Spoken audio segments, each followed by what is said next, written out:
Yo, Shortbox Nation, this is Botter, and I'm here to tell you right now that con season starts early this year with the return of Northeast Florida's premier anime, comic book, and sci-fi event, Collective Con. That's right, Northeast Florida's largest pop culture convention returns for its 10th year on March 8th through the 10th at the Prime Osborne Center in Jacksonville, Florida. 10 years of Collective Con, they're pulling all the stops out to make sure this is a can't-miss event. And the guest list they got going, don't even get me started on the guest list. I mean, they've got A-list celebrity guests and voice actors from some of your favorite movies, anime, and video games like Elijah Wood and Sean Ashton, Ray Park, Trisha Helfer, Ross Marquand, Max Middleman, and Bo-Katan herself will be there, Katie Sackhoff. Tell me what other convention is giving you the opportunity to meet Frodo and Sam from Lord of the Rings, Darth Maul, and One Punch Man all under the same roof. Only at Collective Con.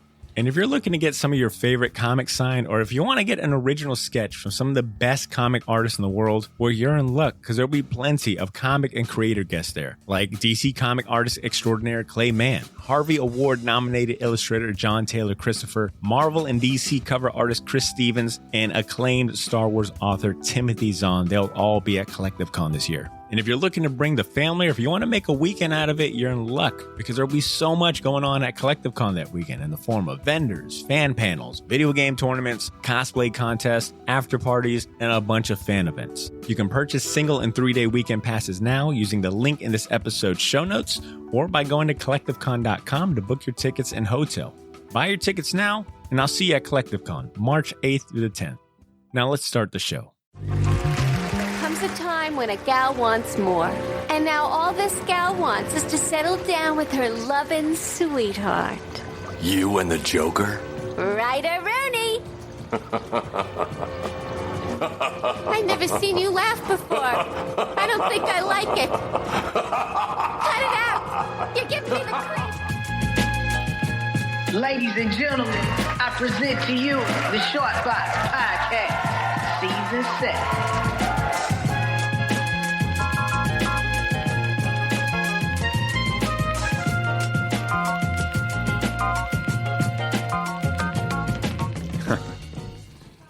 What's it look like over there?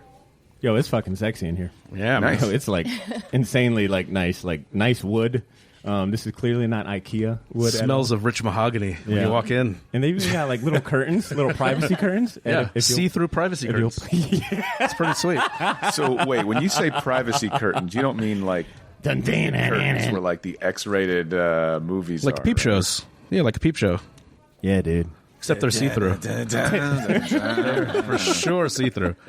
So we can't get too crazy. Ashley, be honest with me. How many times have you sung that little medley? I'm projecting. Wow. See, we miss you, man. I was close to just calling this the whole thing off, man. I mean, it was your fucking homework. Yeah, man. I know, man, and I wish the feeling was mutual. It's about to do the. I really do. The 15-minute rule, like in school, if the professor doesn't show up, just leave. Yeah.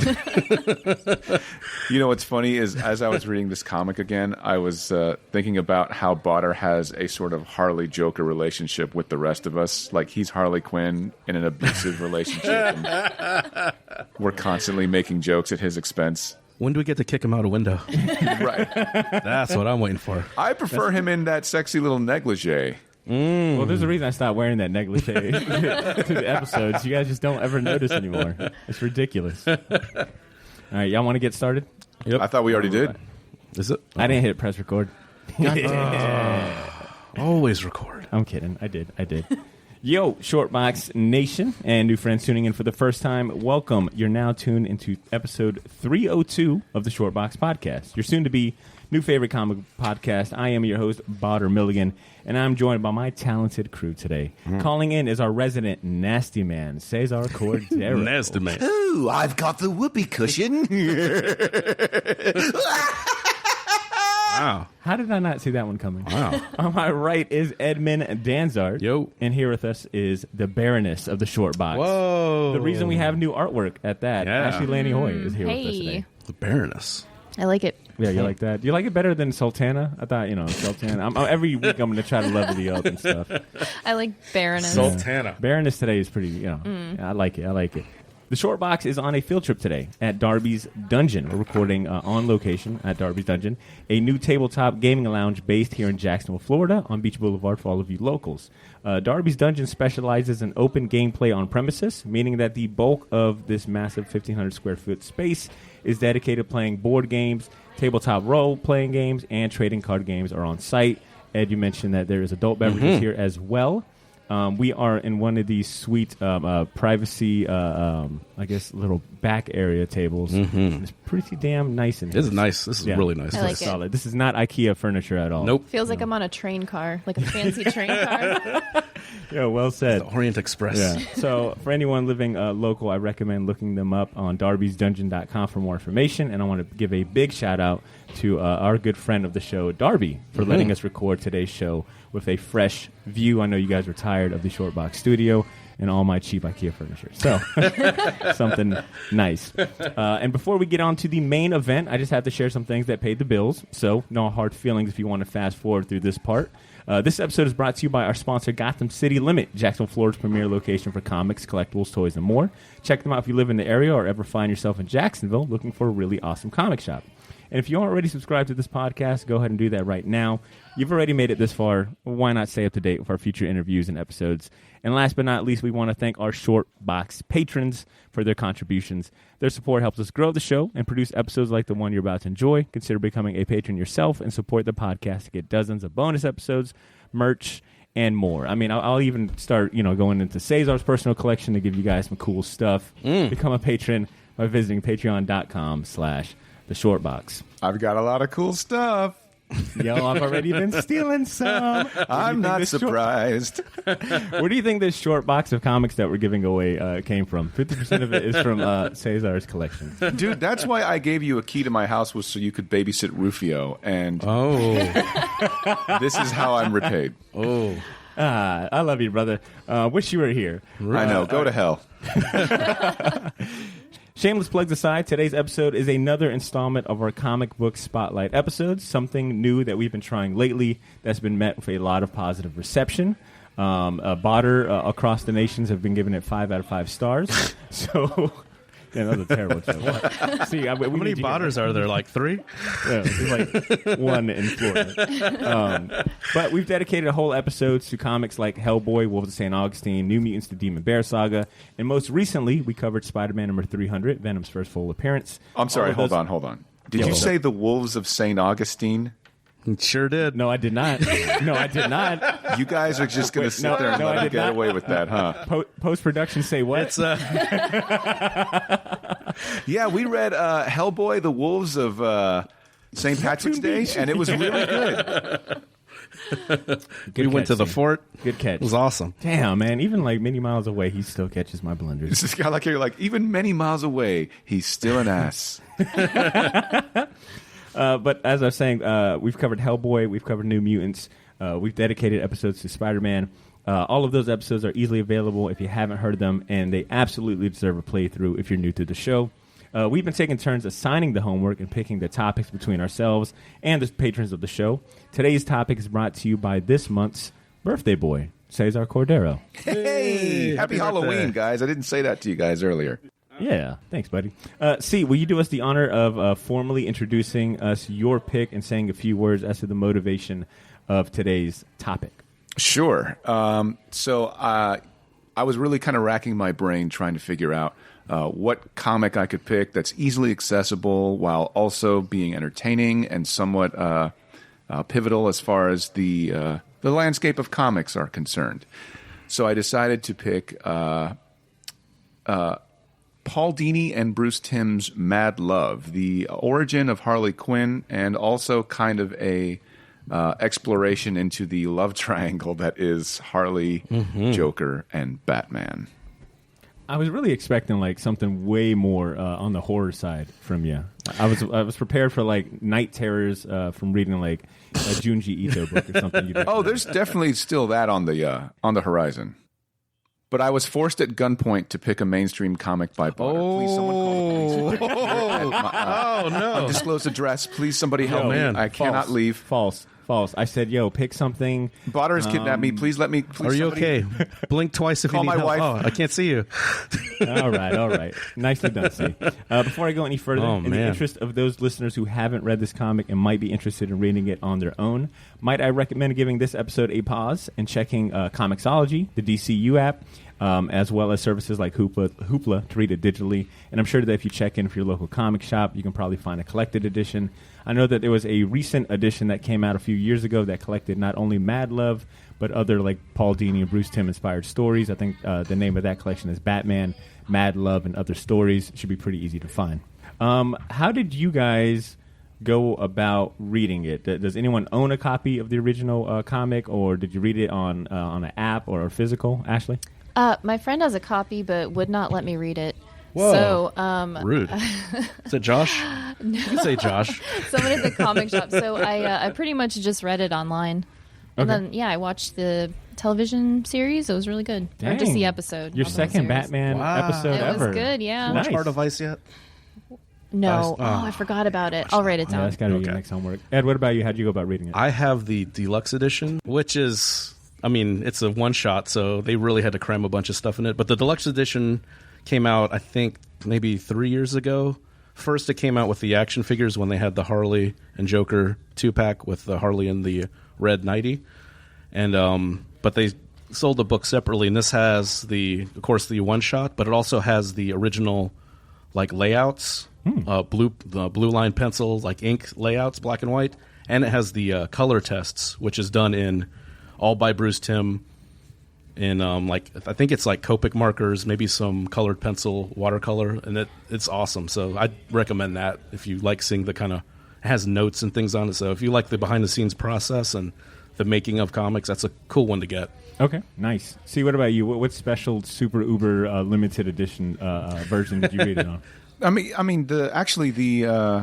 The trade that you had mentioned earlier, Mad Love and Other Stories, is actually a really good representation of it. And I got to get on Ed's level and find that deluxe edition, because right now I've just got the animated series and I've got this little hardback trade. So I gotta jump on Ed's guru status and get that deluxe. Yeah, privilege status, baby. Come on. Hey, I worked at the comic shop. All right, That's what you do. I ended up reading it on the DCU app because it's available there. But I also found a YouTube video that combined the motion comic that DC Comics made a few years ago, and they added the audio from the episode, from the Batman New Adventures episode.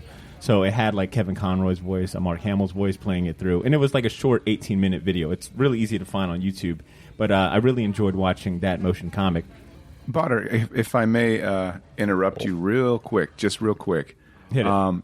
I think we should also note that Arlene Sorkin is the voice of Harley Quinn and is the definitive voice Well for the said. character, in the sense that she's also kind of the visual inspiration as well.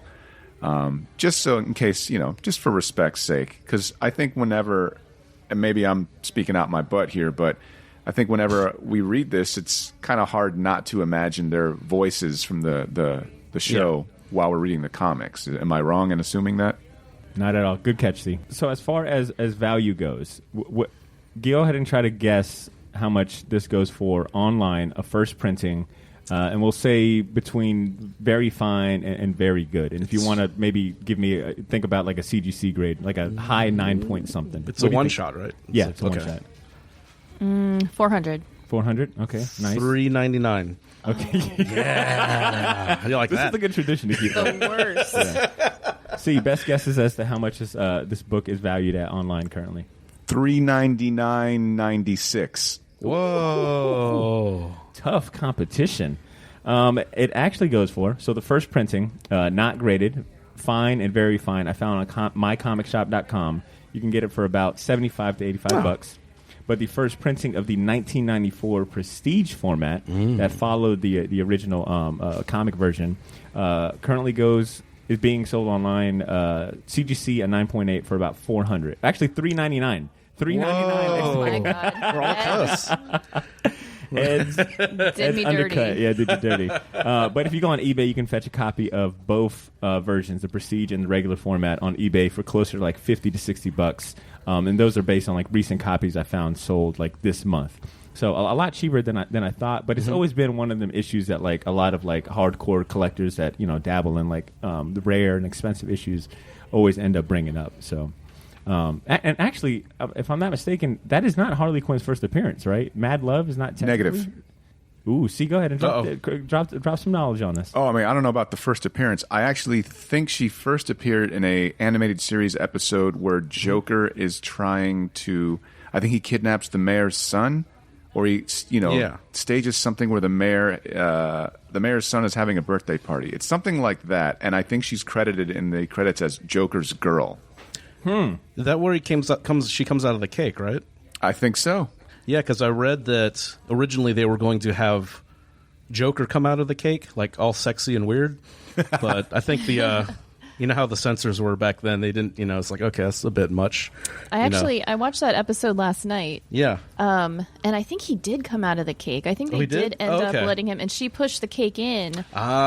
Something like that. Okay. All right. Well, I was thinking there was this comic cover. I just pulled it up on my iPad. Batman Adventures number 12 is credited as her first appearance of Harley Quinn, and that's the infamous cover where it's Batgirl and you got Poison Ivy on one side of her behind her, and Harley Quinn pointing a gun at her behind her as well. That's the comic cover I'm thinking. In the comics? Yes, in comics. Got it. Okay. And this 9.8 goes for like $2,200, so that is Jeez. Okay. difference. Wait, so I win? What? No, it's not that. Actually, you're like behind like quadruple numbers. So, anyways, I want to move on to the main event, and that's our review.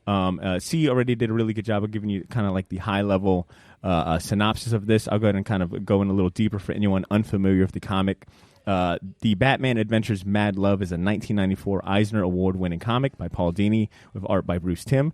It features the origin of Joker's girlfriend, Harley Quinn. It's set in the continuity of Batman the Animated Series, and it was also later adapted with minor alterations for pacing as an episode of the animated series The New Batman Adventures, episode 24 to be exact. And just like we always do with these reviews and comic spotlights, Ashley, you normally kick us off with my first question, which is, did this comic respect your time, Ashley? Oh. It did. I enjoyed this. I was really surprised that this is one that Cesar picked, but I liked it a lot. Surprised in what way? Oh. Well, I was waiting for horror. I was waiting for Jinji E2, and then he said Mad Love. Did I say it wrong? No, I'm just kidding. Okay. I have a complex now. So it did respect your time? It did, yes. And I guess, the fact that you went and watched the episode only kind of solidifies that. Yeah, I watched the Mad Love episode, and then I watched the Joker's Favor episode, which I looked up. I think that was her first appearance. So yeah, I liked it a lot. I liked my homework. Nice. Wow. Okay, good job, C. Extra you credit. did something right this month. Good job. Just this time. Ed, what about you? Were you familiar with the story prior to getting assigned to this? I assume you. Oh yeah, I had the book, and I was watching I don't think I got the comic per se, but I did end up reading it later down the road. Okay. Do you remember the first time you read this? Oh no. Honestly, boy, it was a while ago, dude. Like probably around, if I'm being honest, 2001. Like I was in college, because I remember the episode, and I think I saw that first. Yeah, and I wrote it off a little bit just because the episode is kind of like when they did the character redesigns, and the Joker doesn't have any lips, and they gave him those weird negative eyes. Yeah, I don't know what the deal was behind that. It just seems like a horrible design for the Joker. Yeah. They rectified it later on Justice League Unlimited. But yeah, I saw the episode first, and I was like, oh, that's cool. That's neat. And then when I found out there was a comic book adaptation of it, I shelled out some cash and bought it, and I was like, oh my God, this is so much better than the actual episode. Like, but of course, because Bruce Timm's actually drawing comics, and he doesn't usually do that. He hasn't done it in a long time. So I got a treat there.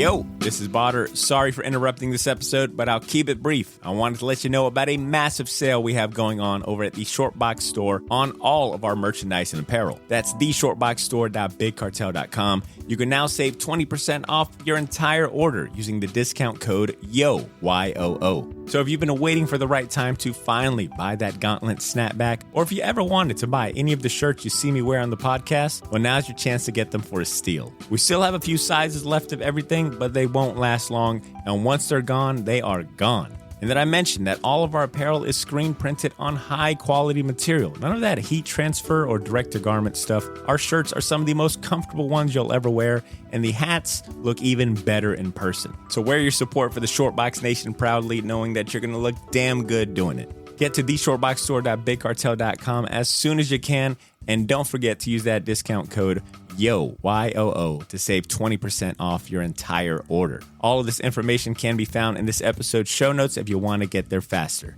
Thanks for not pressing fast forward. Now back to the show.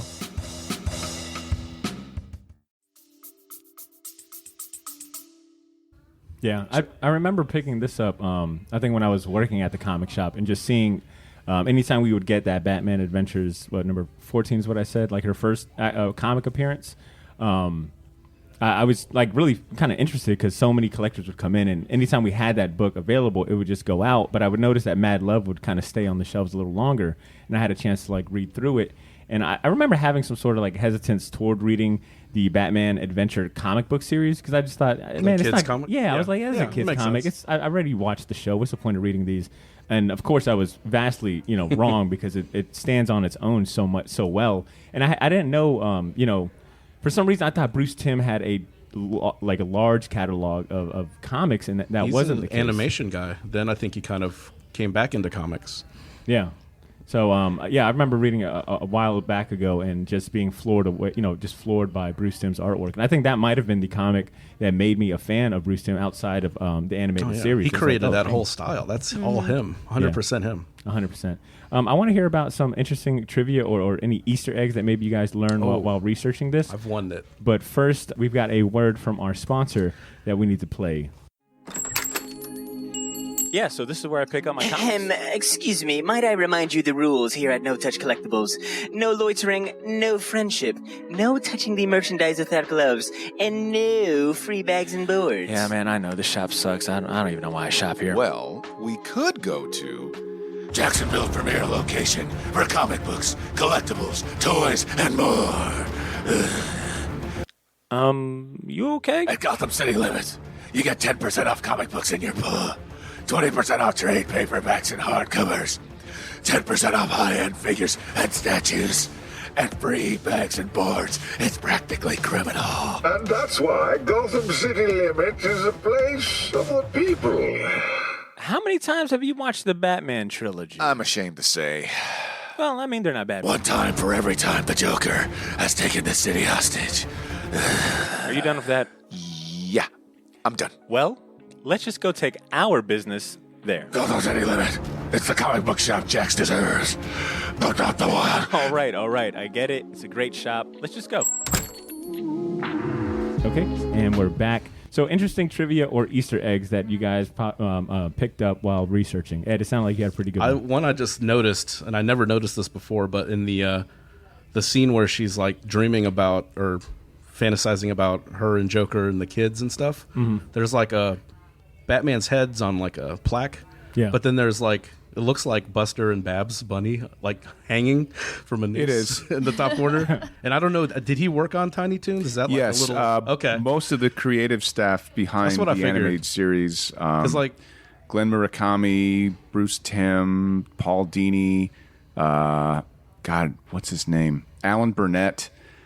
They all worked for Warner Brothers Animation, which was a fledgling new studio that had basically Steven Spielberg money. And as a result, they all kind of, cross-pollinated there. But the funny thing is that they all kind of cut their teeth on Tiny Toons. And, maybe they didn't have the most positive experiences. I'm speculating, but the fact that they have a small little nod to Buster and Babs Bunny being hanged from nooses may not indicate the best of experiences. Yeah. It's always weird because it seemed like in the 90s, it's like the same dozen people worked on so many shows, Right. I think the main one that I was able to find is there is a shout out, I think, to the cover of Detective Comics 475, and that's the one where Joker's holding like the two fish as guns. There is a scene in the comic where Joker turns around and he's got like a fish for a gun. Oh, yeah. And I thought that was maybe a cool callback to Detective, whether it was intentional or not. I kind of picked up on that. I do believe that was the Joker illustrated by famed artist Marshall Rogers, who also illustrated the Laughing Fish comic. Ashley, you thought this was going to be... Come on, Ashley. You got to come correct today. We got our Batman correspondent on the call. And then I believe Bruce Timm and Paul Dini are like caricatures in the in Arkham Asylum as inmates. Whenever Harley's getting kind of the grand tour, I believe two of those characters are supposed to be Paul Dini and Bruce Timm. I read that somewhere. I wasn't able to follow up to make sure that was fact. I think Kevin Altieri was one of them too. I read that too. Okay, Ashley. Oh, all right. That's my fact. Touche. All right. So what about the good, the bad, and the ugly for this comic book? Ed, I'm going to go to you first. Oh, man. The good is, like I said, the art, because these guys, come from an animation background, so it's pretty much like a storyboard for an episode. It just flows panel to panel. Beautiful. Like having this edition and seeing the actual line work and how clean it is and like his color guides, man, it's just really incredible. It's like he drew this whole thing probably 3 or 4 times. I'm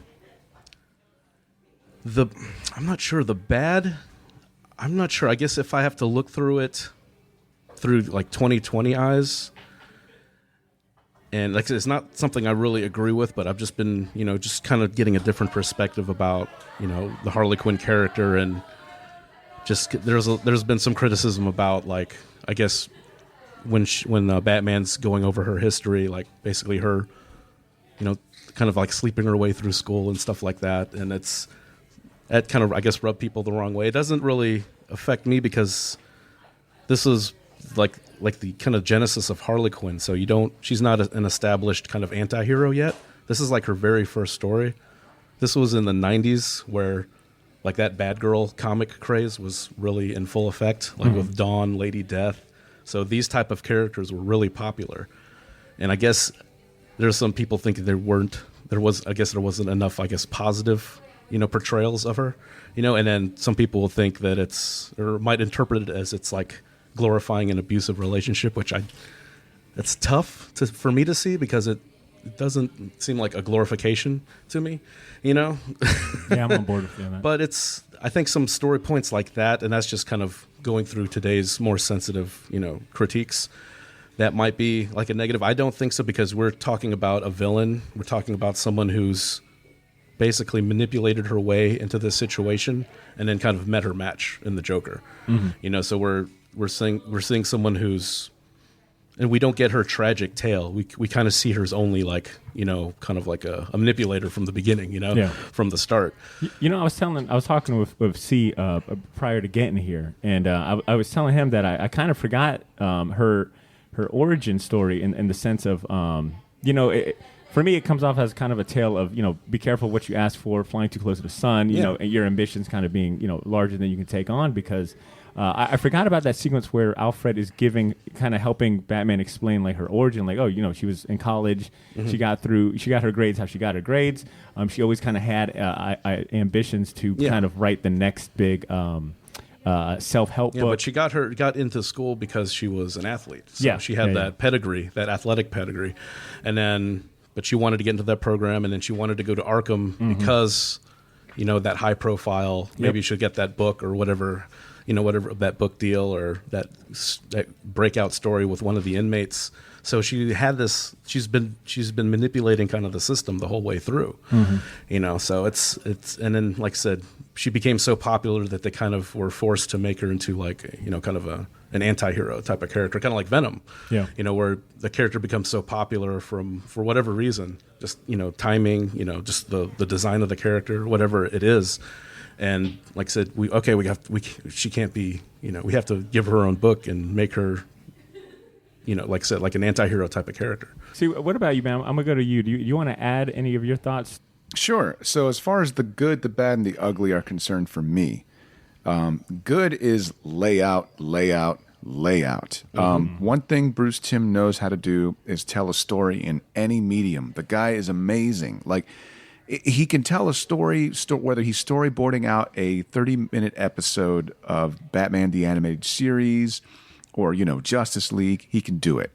But storyboarding a show is way different than storyboarding a comic, Mm-hmm. You have to use economy of panels. And I think that's a true testament to the talent that Bruce Timm has. And it seems like his storytelling here is a textbook page right out of the Bernard Krigstein School of Layouts. And if you don't know who he is, I recommend you look up his he's basically the Citizen Kane of comics. It's called Master Race. Barter, have you ever heard that before? I have not. Okay, so Bernard Krigstein was basically a master at laying out comic book pages in a way that nobody had ever done before. And so much so that if you read Watchmen, it's obvious anytime anybody does it. But that said, Bruce Timm is kind of really good at that for 2 pages in this story. And specifically the pages where Harley Quinn sees Joker after Batman just beat the dog shit out of him and turns him into Arkham. And then you see she's kind of wounded, that her love has, been so beat up. And then she shoots daggers at Batman with her eyes. And you see she buys the costume. That whole sequence is masterfully laid out. Mm-hmm. So I'll have to say that for sure the good there is definitely the layouts. Bad, man, you're gonna have to. I guess you have to really, really nitpick here. Bad might be just that it's an oversimplified story. That comes from more or less the audience. This wasn't released through the Vertigo line. It's not like they're going to show, Harley Quinn's tits and Joker stabbing people. It's it's a toned down version, and I'm okay with that. Maybe some people aren't. And that might be the bad. Mm-hmm. And as far as the ugly is concerned, I think the ugliness is more or less not so much a comment on the talent of the people involved making this, but more or less the subject matter. It is ugly. Abuse is ugly. It's what makes the Joker so dastardly. The idea that this is kind of like a weird love triangle is interesting too. Not in a traditional sense, because I don't think the Joker has any kind of sexuality. I think he's just a serial killer in the vein of Dahmer, or Ed Gein, where he's just a force of nature that's evil. And it's odd that Harley Quinn is a criminal psychologist. She would have picked up on this, even as much of a quack as she is. She would have picked up on how she's being used. That a serial killer can look at you and totally put on an act in front of their quote unquote loved ones, while being sadistic and becoming aroused with their work, with the devotion of their work. Batman being the Joker's main sort of focus. And Harley's just basically, she's a sociopath too, just not as bad as the Joker. And she's got her little fantasies and all that stuff. I mean, that's incredibly ugly. And I think that might be problematic to some people that try to look at Harley Quinn as some sort of, the marketing now is yay, girl power, but it's not. Harley isn't the person to pick as far as your role model is concerned. She's got Stockholm syndrome. She's a psychopath. She is not a great model as far as feminism is concerned. She acts like a cigar chomping businessman in the first few pages of the comics, where she's just I want to write the next pop psychology book. It's disgusting. So that's probably the ugly for me, and also kind of what makes Harley so cool and so interesting is that she's not a good person.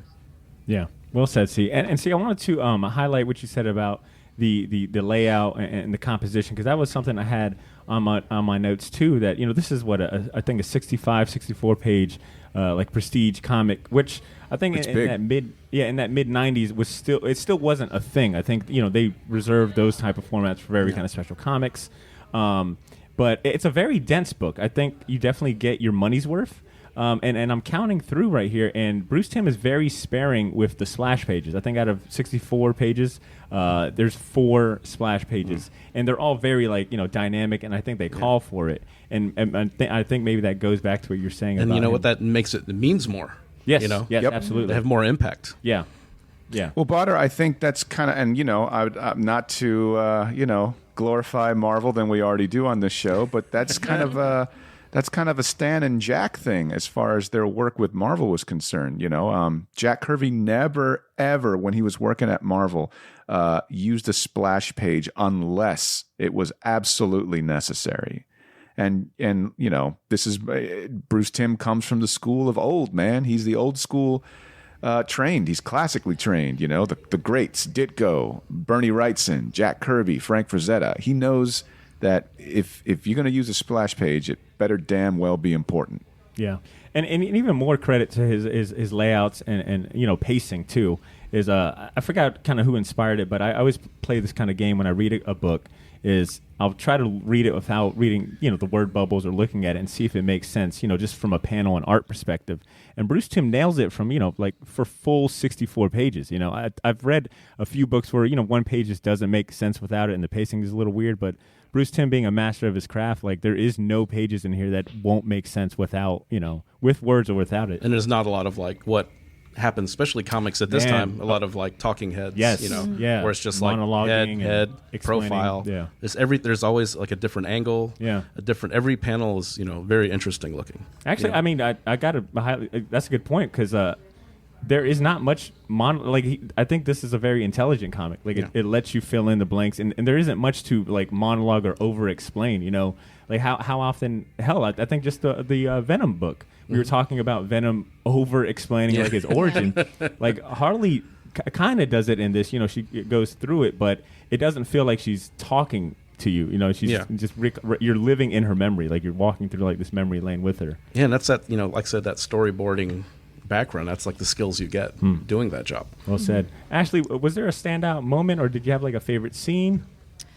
So I didn't realize how long it was because I read it online. So that really is a testament to the pacing of it, and especially when they made it into the episode, it was so close to the actual comic. I think so. My favorite scene in the comic that wasn't in the show was when Batman threw the Joker, and he was all beat up, and Harley went and grabbed him, and she glared at Batman, and Batman, his face was oh God, and I don't know if I've ever seen that surprised Batman face.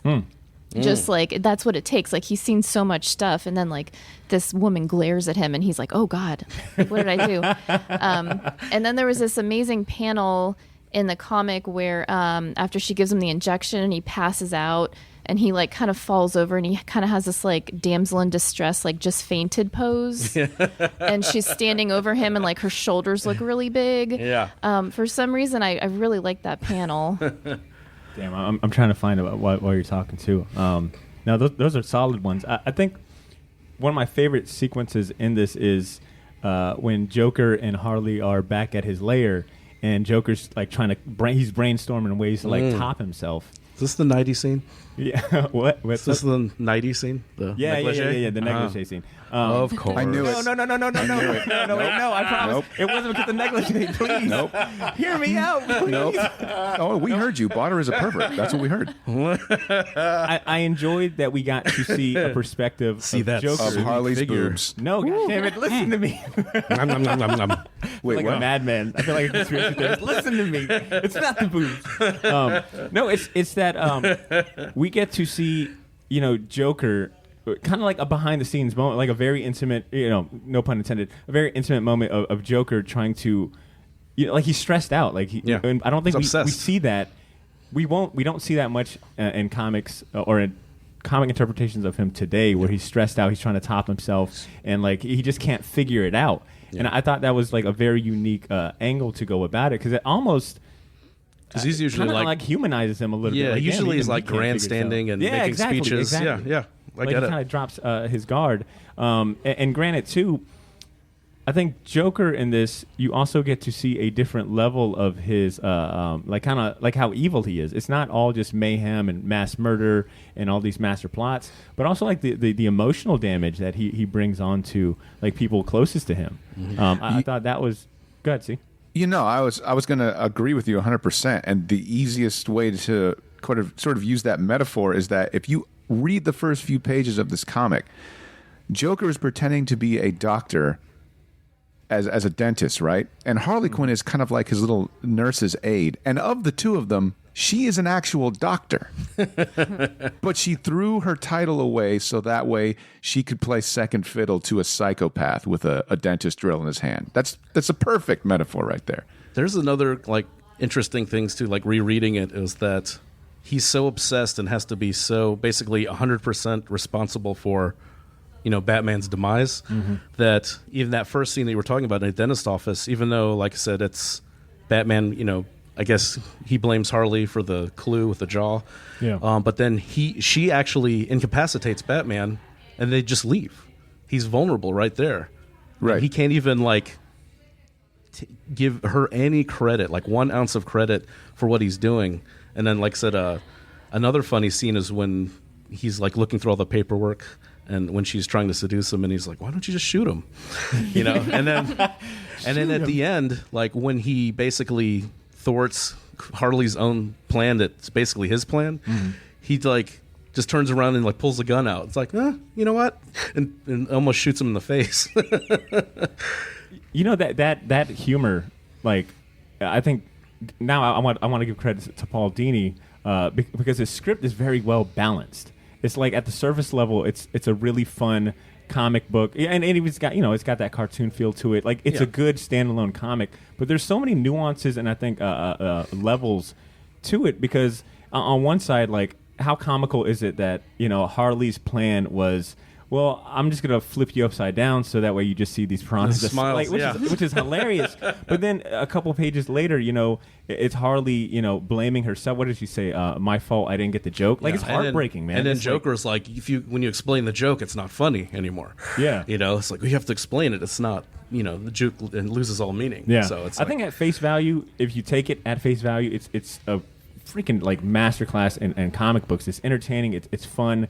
Pacing is great. But then, like, the deeper you go and the more, like, you kind of interpret some of the things said and the relationship between all three of these characters.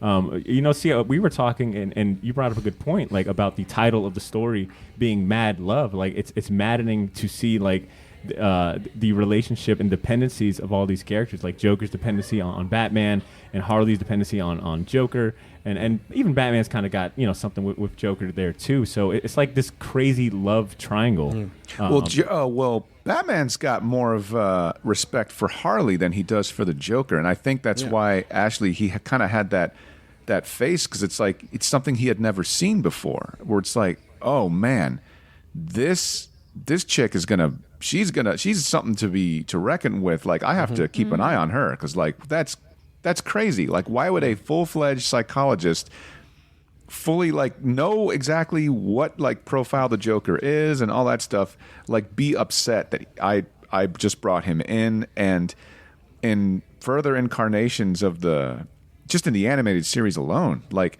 Batman feels sorry for Harley Quinn to the point where she kind of like lets him go, like because they both have a relationship with the Joker that's completely different, and they're like nobody else in Batman's character list. So they both kind of are in the club, right? Like they're in a club unto themselves where they're like, yeah, he's crazy. Yep, he's definitely crazy. And like, yeah, but I love him. And then Batman's like, nah, I can't go with you that far. I gotta put him away. All right. Just don't hurt him, man. I won't. Like it's weird. It's so bizarre. Yeah. See, to your point even more, man. Another sad aspect of it, looking at Harley, is she's got so much potential. Like she was able to nab Batman like masterfully twice. Like exactly. Yeah. It's like, man, you've got so much potential, but you're blinded by your dependency and desire to have like the attention from someone who will never give it to you. And that's how Batman gets out of Harley's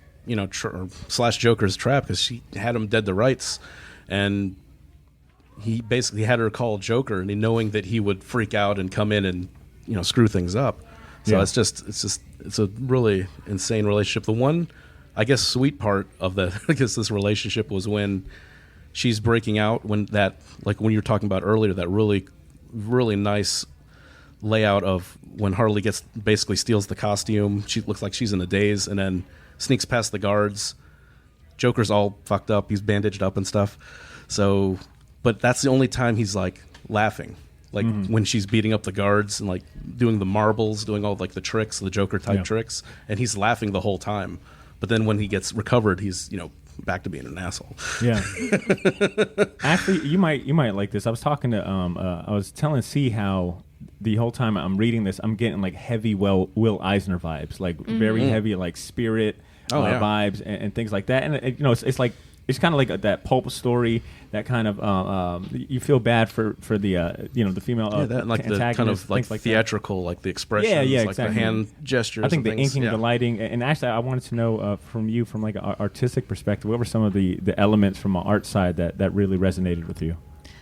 Just the whole style, like honestly, that Bruce Timm style is so amazing, and everything is just so like dynamic, and I don't know how to describe it, but it just feels like so extremely like comic booky to me. Yeah, it's refined, it's fluid. Yeah. It's a lot of movement. It's really cool. But I would say just take the colors out of this comic, and it'll 100% be clear to you as to why this could be a Will Eisner Spirit comic, because the lighting, he doesn't rely. It's funny because Bruce Timm was the colorist along with another person. I can't remember who that individual was on this comic. And he had a say in how the colors went, but he didn't rely on the colorist to kind of help him out as far as values and shadows are concerned. Like, there are a lot of harsh blacks. There are, different tones that he uses.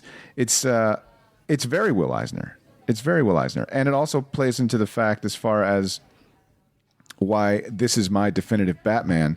You have people that are both good writers and good illustrators that are also really big fans of the source material, and they're also they're also kind of Disney trained. Not like they worked for Disney, but they more or less followed the 9 old men rules regarding animation. So whenever they draw somebody in a dynamic pose, they'll follow those rules instinctually. If it's going to be a straight line, have a curvy line behind it, like that sort of thing. And it shows, it pops. Like, there's so many things that are thrown into that melting pot of artistic goodness that just gets fully manifested in the show in the way that, in my opinion, never has in the comic ever before. And whether that's fair or not doesn't matter to me. It's just because it exists, and also because it's created by fans. So this Batman is my definitive Batman for sure. This comic won an Eisner Award for Best Single Issue, and it also helped Bruce Timm get nominated for Best Penciler/Inker, but the award ultimately went to P. Craig Russell for his work on The Sandman number 50. Which I mean, choice. Which I mean, I guess if you were to lose an award, that's definitely not a bad person. What year was this, Botter? 1994. There you go. That's why. Yeah. That was P. Craig Russell's birthday a few days ago. Oh, word. Yeah. Okay. Ashley, were you at the party? I was DJing that party. That's pretty good. Do you think about everything that was going on DC-wise at that time? It was more or less not really. Nobody's really feeling like. It was an adaptation of a TV show, right? And I remember I guess I was around for that, when I would look at the comic book rack and I would just be like, I've seen the show. I could watch the TV show. I don't need to read comics based off the TV show. That seems almost like kind of cash grabby. I always thought it was, Yeah. But at the same time, like, it's also kind of, if I'd have known anything, if I had any sense in my head when I was little and I saw, like, if I knew that Bruce Timm and Paul Dini were behind it, then I would have, of course, picked it up. But hindsight's 2020 in 2020. But yeah, of course it would get lost in the freaking, everyone's listening to the Crow soundtrack nonstop and reading Sandman and any kind of Vertigo book they can get their hand on. Guys, have you seen the the remake of Shape the Changing Man?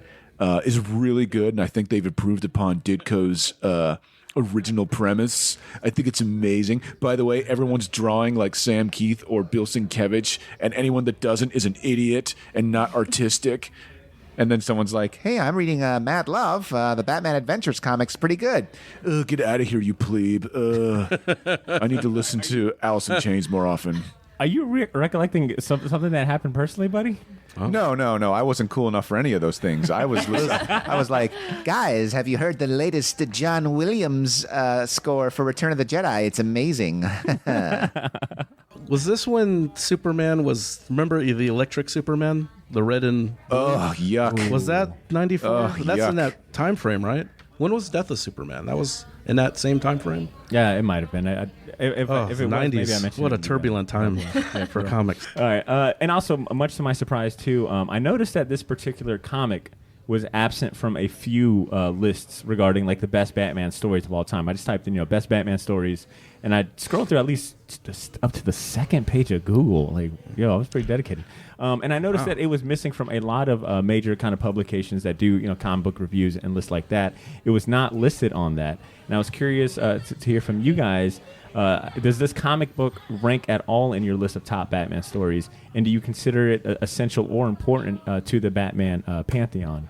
Yeah, I definitely do. I think just nowadays, I think they're afraid to put it on the list with her getting pushed and thrown out a window and all that stuff. I think that some people might think there might be backlash if they put that on a list. Yeah. But I just think it's a great story. Like, nobody thinks Joker's going to be nice to his girlfriend. I think it's an important story, and I'm really glad that I read it. And isn't it? I guess with that same logic, and I think there's some validity to that. Like, people not wanting to maybe being a little hesitant on putting that. But you'll also see like the Killing Joke on everyone's list. Yeah. And I think, personally for me, I think that was more of a jarring read than say this. But it was Alan Moore. What of his stuff is not jarring as hell? So, Ed, what about you? Does this rank at all? And do you think it's important or essential? Oh yes, 100% essential. I don't know if I'd classify it as a Batman story because it's so Harley and Joker centric. It's almost like off to like a little side road from all the Batman stories, but yeah, it's definitely in the pantheon and the history, and that how much impact that character has, even as basically an accident. That Harley Quinn was, became so popular that they basically were kind of almost forced to flesh out this character and make her a more permanent, member. Because before that, all the bad guys just had the generic goons just dressed like whatever Penguin head guys in suits, and he had the same kind of. I remember some of the episodes. I think they had like the same goons, but when they're working for Joker, they're wearing like clown makeup. But yeah, it's definitely in the Batman universe, in that world, 100%. Yeah, I mean, easily in the top 5. Easily. You've got stories like Son of the Demon or, Contagion or even, Killing Joke or The Dark Knight Returns. Like, those are great. But this one issue is so good that it has essentially springboarded money in DC's pocket regarding, let's just say we would not get Batman White Knight or Curse of the White Knight without this single issue. In the sense that it's essentially, you could read them as like, Mad Love is the main course, and White Knight and Curse of the White Knight are kind of like the mashed potatoes and green beans of the side items. Like, hey, if you like other stories where Harley Quinn has pretty much been the mastermind behind pulling some strings with both Batman and the Joker, try this out for size. And so much so, even in the cinematic universe, it's reflected. I mean, the one scene where we were talking about where Ed pointed out Babs and Buster Bunny hanging from a noose, that scene where Harley's kind of fantasizing of a happy homemaker life with the Joker is in Suicide Squad. Like, she has that little fantasy, and it's it's insane. It's crazy. And right down to Jared Leto coming home from work like, "Hi, honey." Like this comic shows up in the most interesting of places. And the fact that it was able to catapult a character that was created first on a TV show into so much of a marketing engine is a testament to both Bruce Timm and Paul Dini. I think this is for me, this is a comic book that I would recommend to anyone looking to jump into like the Batman lore as a good starting point, because I think it's it's self-contained. It's a solid. I said it earlier, but I think it's like a masterclass in kind of comic book making. You got two of the best like creators, period. Which and I brought it up to see too is and it might just have to deal with the fact that the medium that they really specialize in. I feel like Paul Dini and Bruce Timm, though they don't have a massive comic or catalog of comic books. I think they don't nearly get as much credit for being like that comic book. I don't hear them mentioned enough in like the conversations of like really good comic book duos, like how we'll talk like Ed Brubaker, Sean Phillips, or Jeff Loeb, Tim Sale, or any of those. Yeah, but it's different, I think, for them because they've come from the animation industry. Sure. Instead of like a lot of artists that become storyboard artists, like a Mike Plug or that because it's more money. Yeah. And that's probably why they didn't do too many comics. And I chalk it up to them just maybe not grinding their teeth as much as some of these other creators that were mentioned. So they're coming down from the heavens to grace their. But I mean, it's just that I think the impact on comics, even though it was like the anime series that was their breadwinner. I don't know. I feel like they should definitely be mentioned. Like this story, this offering alone for me puts them in that conversation of like some of the best comic book duos. Yeah, because then you see that style kind of permeate, through comics in that mid '90s. Like I can even like attribute, even though it's not as refined a look or the art isn't as refined, but even like a Powers where you're doing like a procedural, but with that kind of really simple cartoony style, deceptively simple cartoony style. Does it surprise any of you guys how Harley Quinn the character has been accepted and the success that she's had in media and in pop culture? Does that surprise you? And I mean, it seems like it's only been kind of recently because of the movie that we've seen this resurgence in like Harley Quinn fandom being huge. Does it surprise you at all? The only thing that really surprises me is the fact that it is the origins of the character. I'm not too surprised on how, like I said, it's something hot, and I've just seen this with so many characters. It doesn't really surprise me, if that makes sense. I've seen it with Wolverine in the '90s. I've seen it with Venom, where they're on everything. Deadpool recently. I've seen this kind of happen, like where these characters get super hot. But it's this is a character that's always evolving. I don't see them retconning this origin story though anytime soon. That's the one, I guess, good thing about this. But I'm not surprised at all. See, what about you, man? In consideration to like her abusive origin, I mean, does her popularity and media and whatnot surprise you? I don't consider this a cautionary tale in the least. I would more or less just say this is just an exploration into the criminal mind, and how Batman kind of gets underplayed as his own sort of he's kind of his own sort of a uses his own sort of psychological tricks to get the better of both Harley and the Joker, because in the end he ends up manipulating them mentally. So it's more or less like an exercise as far as Batman kind of is a little bit of a Mary Sue regarding like all the things he can do. So of course in this he not only is an amazing detective and he's trained his body to their limit, but I guess he's also strong enough psychologically to manipulate both a psychopath and a sociopath in one fell swoop. Yeah, I don't know. I'm not surprised. Paul Dini and Bruce Timm, they know what they're doing. And the fact that Paul Dini kind of just created this little character and, for some reason or another, she kind of took off. And, it was very smart on DC's end to kind of more or less see how people were reacting to her. And, I mean, it's not just the visuals. it's the idea that anytime she's on screen, her voice, she's got that weird sort of like Boston accent, and and you find out like, wait, she was a psychiatrist? Like, weird. Okay. Oh, wow. Yeah. Like, she's not a nice person. So it's like, that's kind of why I don't really see it as a cautionary tale in the sense that they're both criminals. Yeah. They're both. Yeah, she wasn't like an innocent bystander. If anything, it's a cautionary tale to Batman. They're like, hey, don't underestimate, don't ever underestimate anybody, or else you'll end up tied upside down. I do like that Batman laughs in this comic, and that, of course, even his laugh is terrifying to criminals, like it's unsettling. And I always wondered, like, what does Batman's laugh sound like? Is it like, oh, that'd be awesome. Where you're like, they need to do that. Ew, dog, what's the matter with you? That would be, like the Pillsbury Doughboy. Yeah. Yeah, like imagine if he laughed, if he laughed like the Pillsbury Doughboy, that would scare a bunch of criminals. Like, he's just like, of course, Harley, he's lying to you. Nothing says loving like my justice. Damn. All right. I think we're getting to a good stopping point, but I'll let you guys chime in with any last minute thoughts or words you want to share about Batman: The Bad Love before we go on break. Ashley, last comments. I did like this comic. I personally didn't fall in love with Harley Quinn until Birds of Prey. And I know how most of you guys feel about that movie, but I've seen it probably 15 times now. Wow. Wait, the movie? Wow. Not the comic book series? No, the movie.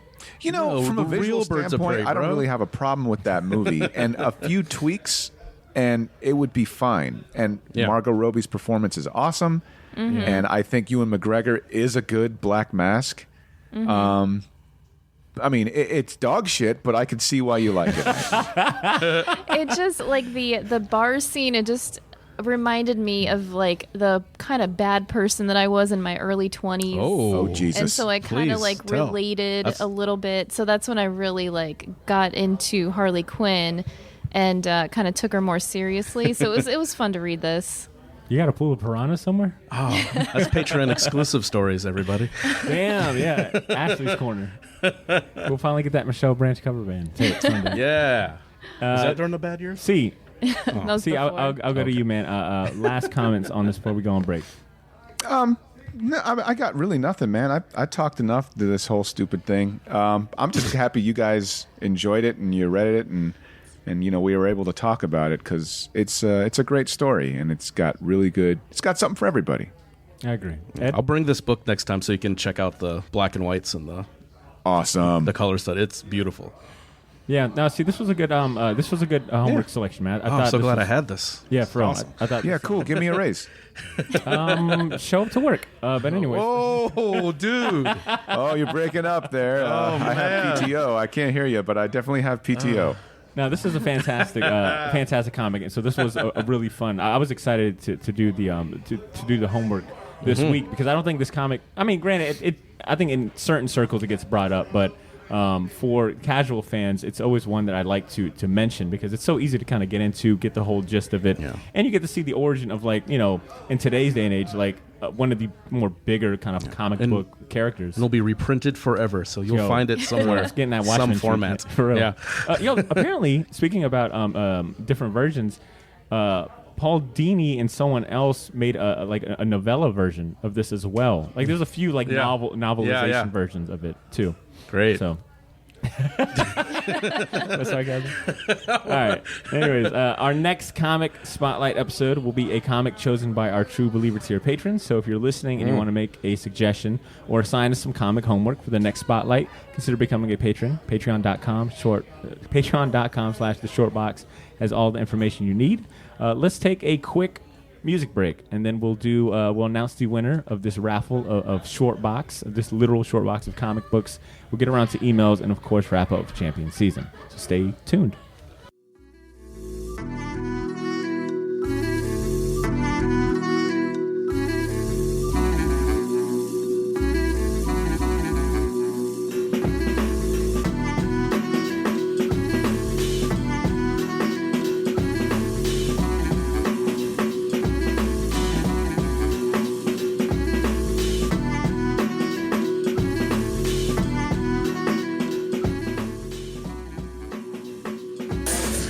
All righty, then we are back, and as you can tell, Darby's Dungeon is filling up. It is her grand opening, so you might hear some people in the back, but it's all good, man. They're all family and all love. We got a raffle. Ooh, Darby, thank you so much. We got a beer too. Awesome. Yo, big shout out to Darby. Darby's Dungeon. Yep. Don't worry. See, I'm gonna pour a little bit out for you because pour it out for me and give me a. All right, here, hold up. Ooh, that was easy on the eyes, literally. Oh man, this is good. And Ryan Paul Thompson just made a cameo. Oh my god. I thought He actually did. Darby, you promised me that he'd be banned until we got done. Yeah, ban this guy. Yeah, he got past my guard. Yep. Damn, man. Where's your German trip? Well, Yeah, I know, right? well, Ryan from GAM is being all creepy and watching us record. The curtains were closed, sir. Hey, I was going to say, Ryan is so loud that he's coming through my headphones into the microphone. Yo, you know how he talks. You know his volume is like stuck at 12. You know. What? So, This is called voice projection. all right, we're about to go ahead and get this raffle going. For some of you listeners that are tuned into our social media, so whether it's Facebook, Instagram, or even our Twitter, we have been talking about this raffle. We are literally giving away a short box of over 100 comic books. I think when I did the cover price math, it came out to like almost $475 worth of comics. This is in joint celebration, not only for our 300th episode and reaching our new season 7, but it's also to celebrate Darby's Dungeon's grand opening, which is today. So it was a really easy contest. All you had to do was submit a podcast review on Apple or some of the other devices, and you'd get a raffle. And we got a few folks who went ahead and did that. So we're going to do this raffle live on the mic. And yeah, okay, Ashley. Yes. For to keep me honest, you see names in here. There's a few of them. There are actual tickets. Yep. I'm not just making this up. I'm like, and the winner is Botter. Wow, I won my own comics again. Okay, Ashley, I'll let you do the honors of reaching into this cup of raffle tickets with names on the back and selecting one grand winner. Oop, Joshua Pickett. Oh, Joshua Pickett. Nice. You won the short box of comics. You also won a $25 gift card to Darby's Dungeon, and there's some other goodies in there I left for you. So congrats, Joshua Pickett, on winning our raffle for today. We'll more than likely continue doing these raffles. We had a raffle this week, actually, for the Gotham City Limit variant for TMNT. So I want to go ahead and stress to everyone listening, stay tuned to our social media. Go ahead and follow us if you aren't, whether that's Instagram, Facebook, or Twitter. We're on there. We always post, whenever we do these type of raffles and giveaways. I want to move on to our emails and voicemails. We had a few that some folks submitted in these last weeks. I want to go ahead and play a catch up on. So let's start with our man, Tony A. Uppy. He went ahead and sent one earlier in the month, and we're just going to get around to it. So he sends in a email titled, For the Love. He writes, Dear Fantastic Four, gotta say, that last episode on the Wolves of St. August was one of the best I've heard in recent memory. Looking forward to more content like this in the future. The homework assignments concepts might be one of the best concepts you've had yet. Thanks for everything you've been doing. I look forward to regular episodes and hearing what everyone brings to the table when it comes to comics and pop culture. More than once, I've researched artists, books, or something I've never knew before. I got a couple champions I'd like to share. The Sequential Art Workshop in Gainesville, Florida. I'm currently enrolled in a 6-month graphic novel workshop, and it has been amazing. Learning a ton, the community has been great, and the instructors are unparalleled. I've been looking up cool comic projects to back on Kickstarter. Some that are awesome include Atomic Hercules, Dino Beast, Galactic Junk Squad, and most recently, Jim Rugg's Black Light comic, Octobriana. Sounds familiar. Again, thanks for all you do. Love supporting Shortbox every month. Now I'm off to reread the entire Hellboy run. What have you done to me? Oh, and Botter, you have to read Incal in its entirety. And Ashley's right about the Divine. A. Bonnet, Phantom Limb, Tony Uppy, out. Thanks, Tony. Is that what the emails sound like when it's not me? Yeah. What do you think? Yo, give me some tips. I gotta tell you, it sounds horrible. Damn. Yo, what you want me? You want me to add a little like spice, a little voiceover? What you want? That's racist. Whoa. All right, next up is an email from a good friend, Kyle Willis. It's titled Episode 300. All right, see, I got you. Hold up. Uh-oh. I got you. All right, Uh-oh. Hey, what's up, Shortbox fam? Just listen to episode 300, and I can't help but remark on a few points. Uh-oh. Amazing Spider-Man 300 was printed in a dozen countries, the most recent of which is a Serbian hardcover that was released this year. I've attached a scan of my Swedish edition. Whoa. It actually does, the PDF. That's not counting the hundreds of homages. I collect the homage covers as well, but stop counting at 140. Yeah, this is like Amazing Spider-Man's been like, swiped a few times. Mm-hmm. We all know that with the success of Todd McFarlane's run on Amazing Spider-Man, he was given his own standalone title, Spider-Man. Rick Parker was invited by Todd personally to join him on the Spider-Man title when it launched. So all of the doom was hand-drawn by Rick. Todd made grandiose promises of money to Rick that he never made good on. So for a while, whenever Rick was asked by fans to sign Spider-Man number 100, he would add "Todd owes me money" underneath his signature. Photo of one of those remarks attached. Great episode. Hilarious. Thanks for being a facet of Jacksonville that I can be proud of. Props to you guys for bringing the nerdy in a style that I can relate to. Kyle. Shout outs to Kyle, man. That was a good one. That's funny. I did not know that about Oh, the Todd, come on. You got $1 gajillion now, Todd. Is his Michael Jordan status revoked? Or? No, that actually solidified. That's actually that's that's even pretty- more like Michael Jackson. All right, Michael Jordan. Sorry, Jackson. Yeah, He sorry, my bad. He treated him put in like this drink, Darby. treat him All like right. Horace Grant. The last email we've got, and then we'll play a She voice. put learning disabilities in it. Damn, and I've already got so much of that in me. Damn it. I gotta tell her that. Okay. This email, it comes from Ed's favorite Shortbox listener, David Morales. Oh, my God. I thought we banned him. This email is titled, To Lord Botter and Company. I can get behind this. All right. Thank you, David, for another great title. David, you're double banned. He writes, Greetings, Lord Bader and the Shortbox Republic. Congratulations again on hitting 300 episodes and bringing this humble listener back into the comic book scene. Rarely do I follow or know all of the artists and series you reference, but I'm slowly getting the hang of it. For example, I now know Todd McFarlane and Seth MacFarlane are not the same person. Somebody kill me. Oh, okay. I blame C's Hollywood voice and multitasking for the mix-up, as I'm often driving to showings, cycling, or drinking a glass of the good stuff without a computer nearby. Anyways, No, if you're going to blame anyone, blame your alcoholism, David. You're the Seth MacFarlane of the show, dude. That's sweet.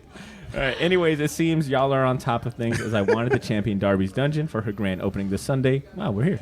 November 1st. Congrats, Darby. But if I may champion another, I would like to let everyone know that our annual game day for Extra Life Jacksonville was still taking place Saturday, November 7th online. Our children's hospitals need all the help they can get. Thanks again, and I'll continue to make mine Shortbox ... and keep it geeky. Yeah, baby. Hate you so Yeah, much. baby. Thanks, David, for that email. And I do want to go ahead and give a shout out to Extra Life Jacksonville. They are a fantastic charity group who literally play video games to raise money for children's hospitals. Yeah. So I recommend anyone that's interested, or a gamer, or just wants to support really easily and in a fun way, to check out Extra Life Jacksonville. Absolutely. And don't let a criminal like David Morales' tarnished record ruin what awesome works Extra Life has done, because he really is the absolute worst. All right, we got a voicemail, long overdue. Corey, I'm talking to you, buddy. I got this voicemail. It's been a minute since I played it, but we're going to play it today. So here it is. What up, Shortboxers? It's Corey here to lay some pipe. That's what you do on Speak Pipe, right? First off, I'm disappointed in Ed and Ashley for really underselling the Harley Quinn cartoon on HBO Max. I watched one episode on a Monday night, then finished both seasons by Wednesday afternoon. It is absolutely hilarious. Christopher Nolan's Bane is played to perfection, saving the city takes a toll on Gordon's psyche, and Poison Ivy is absolutely Ashley personified. Champions. I'm going to second Ashley's champion of the Lovecraft Country transformation. It is the best thing I've ever seen and will absolutely touch you on a visceral level. Finally, I'm going to champion our local producer and friend of the show, Matt Vigo, a.k.a. Deftstroke. He's an awesome dude for trading comics and dropping beats. Thanks, and keep mine leaky, streaky, whatever. Keep mine Shortbox. All right, and that was a voicemail from Corey. Yo, why was he trying to make his voice deeper than it is? I feel like he was practicing for his podcast. All right, Short Fox. It's me. He's got a nice microphone. Corey Torgerson. This is your pilot speaking. You got an octave pedal. Reaching a cruising altitude of about 30,000 feet. And it sounds like he finally checked out that Harley Quinn animated series. And he's really digging it. So. Which we all said was great. I guess we just didn't say it with enough enthusiasm. Yeah, Ashley, get hype, all right? It's a champion season. I don't know how much more hype I can get. So that is it for our emails and voicemails. I want to go ahead and let anyone know. We love hearing from you guys. So if you have a short comment, question, remark, or champion that you want to share with us, shoot us an email at theshortboxjacks@gmail.com, or you can leave a short 30-second voicemail on speakpipe.com/theshortbox, and to quote Corey, lay some pipe for us to play next episode. Oh, my God. This is a children's establishment. How dare you? Aggressive. Damn it, see, this is what happens when you're not here. No one to check me, no one to touch my leg. We're all weird whenever we're recording. First off, the slippery spider is not a bad thing. You like it when I do it. Second off, I was talking to Corey. Ooh, slippery spider. All right, let's go ahead and move on to the last segment of this show, our infamous champion season.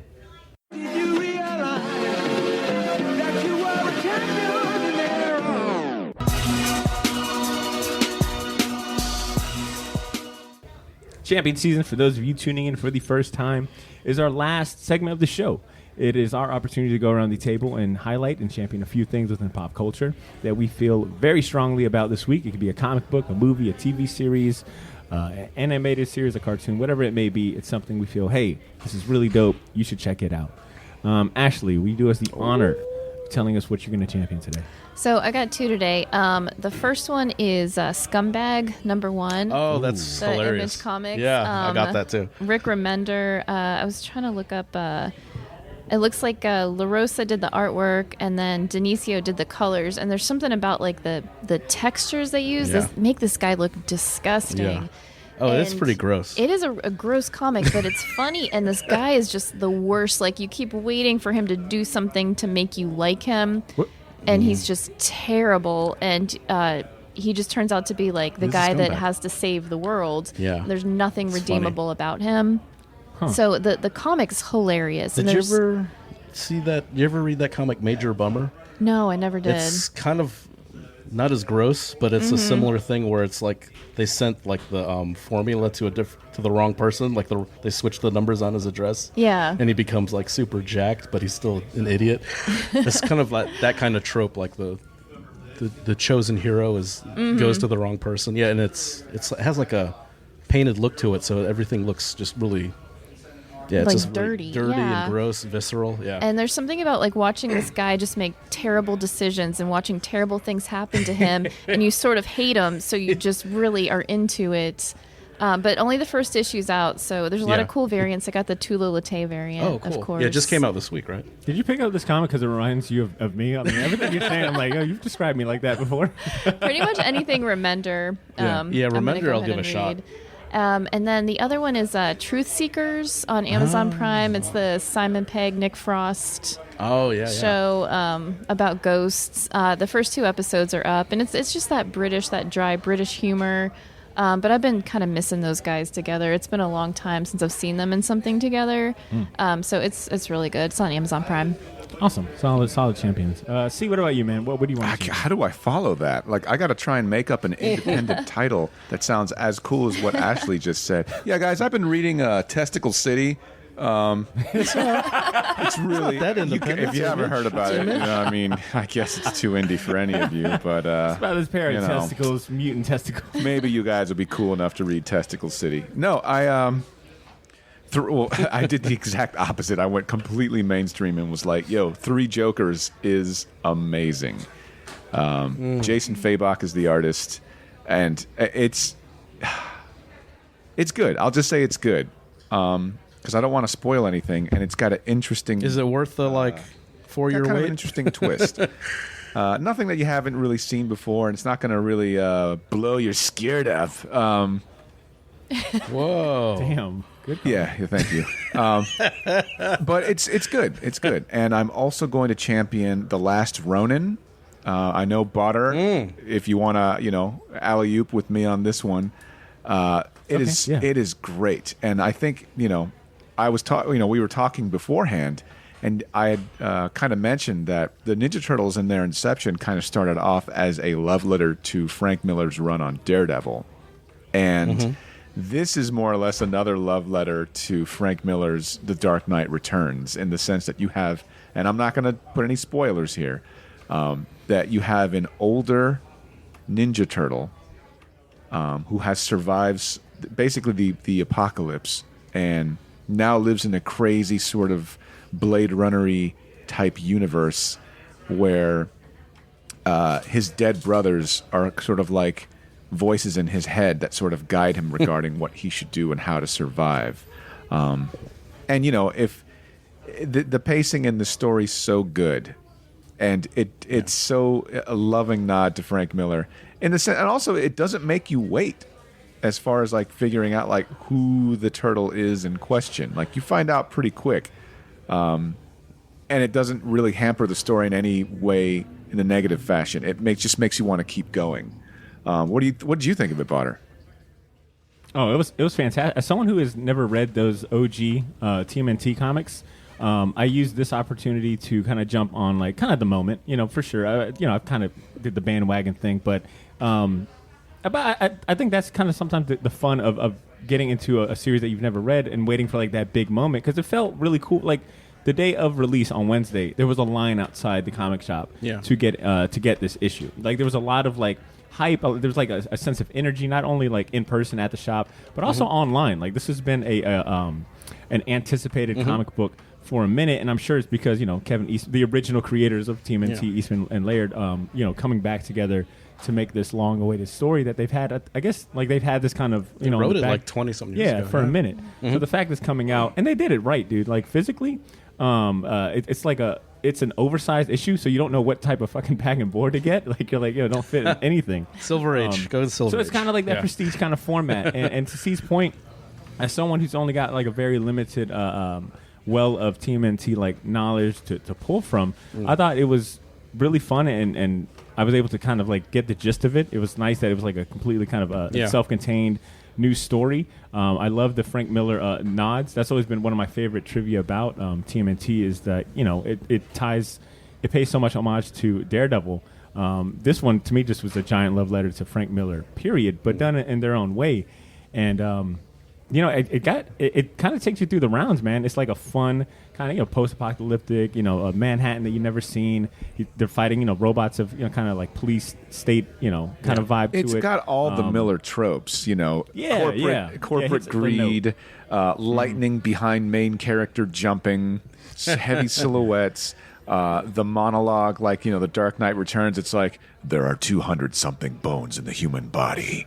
It's like, this is just one of them, and the guy's like screaming or whatever. Like it's there, all of it's there. It's great. There's some RoboCop vibes in there too, which are really nice. Yeah, and it's really fun to try to figure out. Like I love like the red herrings and how they'll just try to like throw you off. Because the whole time like you're trying to figure out like, all right, who is it? So it becomes like a fun game on top of like a fun reading experience. Yeah, I got it too, and that's like I'm kind of on the fence about like the reveal, as I enjoyed the comic. I was like, they could have really milked this, more. Yeah. But I liked it. What? I agree that they could have, but I'm glad that they didn't. Like they just, because now it's going to be about the story. It's not about like that mystery aspect or having to wait 4 issues and then hoping like you get some sort of payoff or whatnot. It's like first issue, boom, we got that out the way. Now what else? Like what else? Where do we go from here? And that's what's kind of got me excited. And I'm gonna admit, I had the reveal spoiled for me online by some fucking rando on Facebook who don't even read comics. Who just thought it was a funny thing to share. What a jerk! But it didn't hamper me from enjoying the comic book as its own kind of solo thing. I was really impressed. I still enjoyed it. I'm still just like from a storytelling thing. It's like I could have, but you don't know until you see it. But I do, because like Eastman is laying out this comic, so there's that familiarity if you're a fan of the black and white stuff. You know what's a good callback is to one of I think a champion that we both had was the What's the name of that Netflix toy series? The one where they do Toys That Made Us. Toys That Made Us. Toys That Made Us. When they did the TMNT it's a sad episode, one. Yeah. well, I mean, it was definitely sad, but it was also cool. I think shortly after that, don't they say in that episode, like, man, I missed the guy, or something to the effect, like, I'd work with him. They reunite. Yeah, exactly. Like, not after too long counting after their millions of dollars. So it's been kind of cool to see that, what came out of that. Like, that documentary, and then I think shortly after the news came out that, hey, they're teaming back up again, and now it's the story that they had in the tuck for like 20 years. Yeah. So all of it, just kind of, I love comic books that have that aspect to it, the build up, the hype around it, and then when it delivers, it's just like the cherry on top. And it's cool they have enough of the rights where they can do this, because I think Laird has publishing rights to comics, so but he still I think has to go through Nickelodeon, I guess, or Viacom, whoever owns the Turtles now. Interesting. But yeah, it's that was a pretty sad one, especially. You remember the part where he shows the office? It's like, this is we're gonna have this office next to each other, and he has like a bunch of junk in there. So good Champion C. Did you have anything else in addition to TMNT last? Honestly, I've been playing a lot of Arkham Knight for the PS4, and I finally beat it. So nice. That game was great, and I bought the expansion packs. Speaking of the animated series, because of course Kevin Conroy does the voice of Batman. And I guess the last thing would be Joe Bob Briggs dropped another Halloween special on Shudder. It's freaking awesome and funny. If you like Joe Bob Briggs or anything horror related, I highly recommend it. Fantastic. Ed, what about you? We're going to Champions. I have a few. First, since you talked about it before, so I won't go into too much detail, but I got my copy of Octobriana after seeing yours. I had to get the Blacklight. It's incredible. Something to just to have it in person. It's seeing it in person, and why this hasn't been done is really cool. But that's something, and they're getting hard to find. I don't know if he's going to reprint it, because he always teases about not reprinting it. But I think you can, if you're still looking for it, if the shops don't have it, Ad House Books, the publisher, are selling copies on eBay, but they're at cover price. So for Octobriana? Yeah. Okay. So they have I think all the different variants still available too. Okay. I think surprisingly, I think the best part about that is that Ed is not afraid to turn on a black light for that poster, as opposed to Botter's copy. Oh, no. Nobody wants to see if he turns that black light. I'm an angel. I'm glowing. Damn. But the other two, just to keep it on the Turtles train, I found out, I saw an image that Richard Corbin did an issue of the Turtles back in the 90s. And I was talking to my friend Aaron, who's probably the biggest Turtles fan I know, and he says, just go to their website. They're selling back issues. Huh. I'm like, what, Mirage Studios? He says, yeah. So you can still, if you're any completists out there, anyone who's just curious about the kind of the original run or the parallel run to when they were at their height in the kind of the mid-80s, 90s, Mirage Studios, which still looks like a GeoCities website, is still up, and you can still get. So I got the Richard Corbin issue, which was really, really cool seeing him do Turtles, and Mark Bode, who's a couple of his issues, who's the son of if anyone is into the underground independent or underground comics, like in that R. Crumb era, 60s, 70s, of Vaughn Bode's son. He did a couple issues as well. So I picked up a couple of those. They're only like $3 or $4 a piece, so they're not gouging. But they do put a disclaimer saying that Peter Laird does not come to the office anymore, so can't give you anything signed. So, but if there's any completists or anyone who's interested in seeing any of those old Turtle issues, you could probably snag a couple of them just to kind of see the origins of the Turtle franchise. Okay, solid. And I should have asked Jim Rugg for residuals from all these Octobriana ones that get sold. I've got a few people that have went ahead and bought the comic because of the interview, and that makes me super happy. So thank you. My champions. So you already mentioned, TMNT Last Ronin, fantastic. I definitely recommend anyone that's listening that's just looking for like a new series to hop on. That is a really decent one to go with. I mean, it's only like 4 or 5 issues. And it's worth it. Like I said, physical wise, it's oversized and it feels good. Great story, great art, great backstory, and all that. The other thing I'll champion is, I think I've actually mentioned this site a few times, but the company website, whatever you want to call it, Panel Syndicate, and it's an online comic book publisher, distributor. I don't really know how to classify them, but they have comic book creators that make comic books, and you can pay what you want. And they're the reason that we got, Private Eye by Brian K. Vaughan and Marcos Martin. It was a digital comic that was available on Panel Syndicate before Image collected it and put it out. And it's also the I championed this a month or two ago, but Ed Brubaker and Marcos Martin teamed up for a comic book called Friday. So if you're a fan of Encyclopedia Brown or Boxcar Children or Nancy Drew, and you want to see kind of like a comic interpretation of that story, or along those lines. Friday, like Ice Cube? Yeah, Friday. Yeah, nice. Friday. Issue 2 just came out. But there's a new series that was announced this week out on Panel Syndicate, and it's by Donny Cates, Dylan Burnett, and Dean White, and the story is called The One You Feed.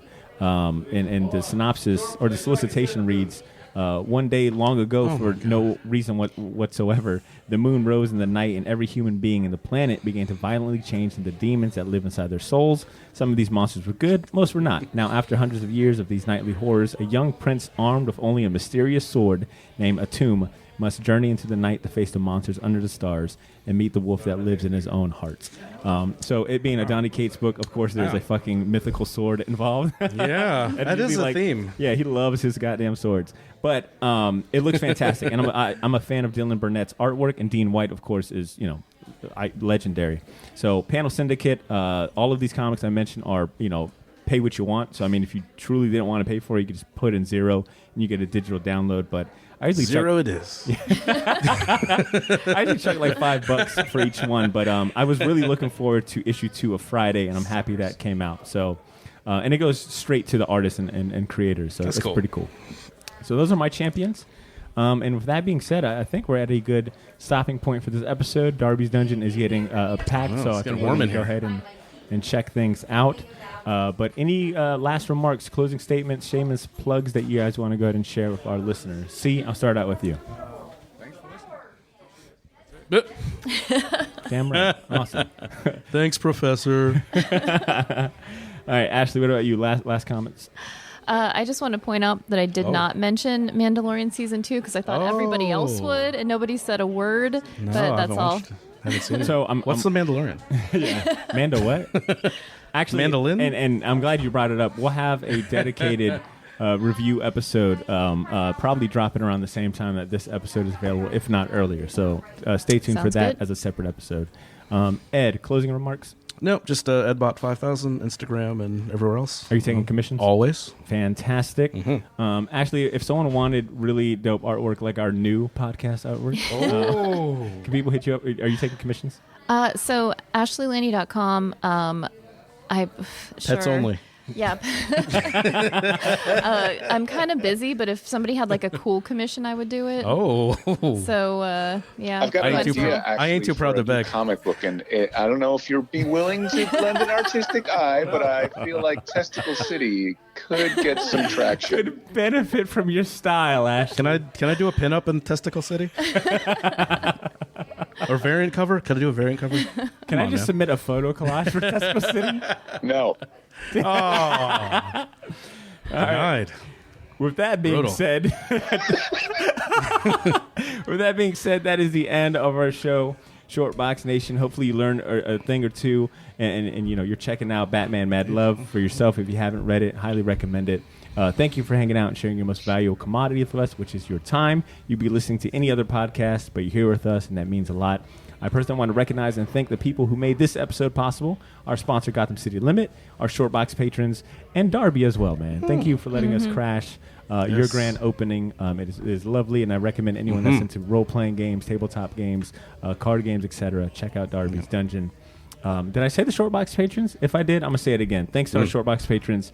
Like I mentioned in the intro, if you feel inclined to help us pay some podcast bills and keep this thing going, consider becoming a Shortbox patron. We'll reward you with bonus episodes, commercial-free listening, merch, and more. Visit patreon.com/Shortbox to find out more. And with all that being said, listeners, stay safe, stay healthy, take care of yourselves, take care of each other. Next week's episode will be a bonus episode. We'll be showcasing our new podcast episode series focused on comic book themed cartoons and animated series. It's called Pilot's License. Now, normally, well, actually, this will be a Patreon bonus episode series, but I'm going to drop the first episode as a teaser. What? And keep the Batman animated series one that the crew did for Patreon only. So once again, patreon.com/theshortbox. But we'll go ahead and drop the first episode, which is all about the short-lived 1999 series Spider-Man Unlimited next week. So make sure you subscribe to the podcast feed. Stay tuned. In the meantime, continue to make mine and yours Shortbox. Don't do it. Mm-mm. I'm just going to add it in post. Don't. You know what? I want someone to do a cover of Bad Blood, but instead the words Mad Love, and I want Harley Quinn to sing it. Damn. Ashley, you still taking commissions? No, you're working on Testicle City. Yeah, that's Testicle City. That's going to be a that's a project. I've got a 500-page script, Ashley. Whoa. So just get ready. You know what? That should be It's going to be like Watchmen, but not good. Oh, nice. It's stupid. That should be one of our Patreon goals. Where it's like, yo, when we hit $500, we can make the first issue. You know what? No, please don't. No, actually, no, you're in too deep. Ashley, we've got to listen to our patrons. They're the ones keeping the lights on. If they want Testicle City, you got to deliver. That's right. I'm going to write the best comic, and I'm going to be glad I'm not doing pretentious about it. Really, we should just leave a poll. Do our patrons want Testicle City issue 1, or do they finally want this Michelle Branch cover band demo that you've been hiding from us? I'm going to be like, I've been writing Testicle City for the longest time, since I've been worshipping snakes and snake goddesses. Are you talking about Sheba? That's my best Nicolas Cage impersonation. All right, we've been here way too long. All right, let's go ahead and wrap this up. Listeners, thank you so much for listening. We'll catch you next week. And Shortbox patrons, let us know what the next comic book spotlight should be. That being said, peace. Hugs and kisses. Mm.